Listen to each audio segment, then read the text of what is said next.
Hi there, it's Tilly. Today's technique that we're going to be discussing is the perfect companion. Now this one was a key tool that I used for my mental health journey and is one that's very close to my heart. It did help me change my perspective and ways of thinking in a very positive way, and I really am looking forward to sharing this one. Two things you need to learn before learning the perfect companion is the critical voice that's in our mind. So this voice used to be very useful to us in primal times. In modern society it's not so useful. There are moments where it would be useful, obviously, for survival. The critical voice is like if you were sat making a sandwich in a burning building and a fireman came up to you. He's not gonna be like, when you're ready, if you could just leave the building, that would be great. No, he's gonna say, what are you doing, you idiot, get out. Again, it would be very useful at that time, but there are times when the critical voice isn't very useful.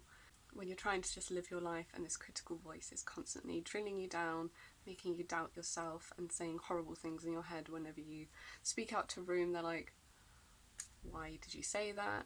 You should be quiet. Things like this, these safety mechanisms that we've created to keep ourselves safe and out of the spotlight, is when our critical voice gets louder. Usually with mental health it is very loud and it is very domineering. The aim with the perfect companion is that you're going to create a positive voice in your head to counter the critical voice. Quite often we can't make our own voice because we're so doubtful in ourselves, so you've got to try and find a person. I would recommend having someone that's fictional, someone that you really look up to in a book or a film or something like that, that you can use. Because usually if you add it to someone that you know, there can be doubts and there can be negative moments that you've had with this person, and it can cloud the perfect companion technique.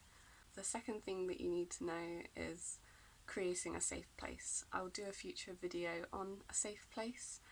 It works really nicely with the perfect companion, and you'll see why as I talk more about this technique.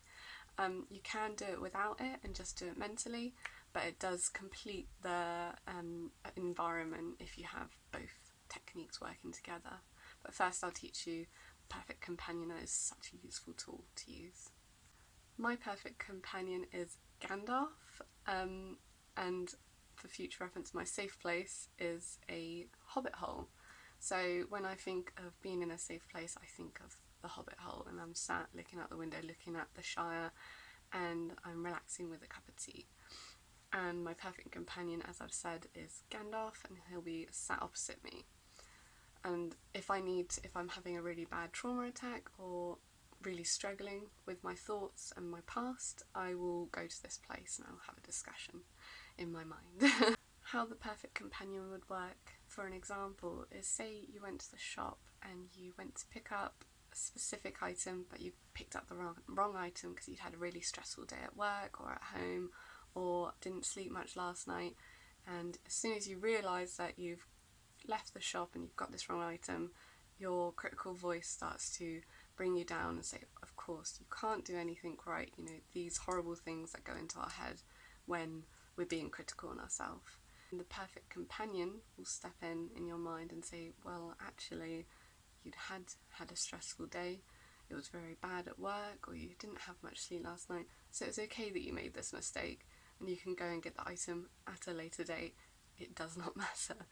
I think when I first used this technique, it was quite emotional for me, because I didn't realise that most people, neurotypical people without mental difficulties, just had this natural defence mechanism against the critical voice. But if you have mental health, you don't naturally defend yourself, you are very critical and you do drill yourself down very quickly at any opportunity. So as soon as I had this voice in my head that countered the critical voice, it was very empowering for me, because I was like, it wasn't my fault, and it isn't such a bad thing, and life goes on and all this sort of thing.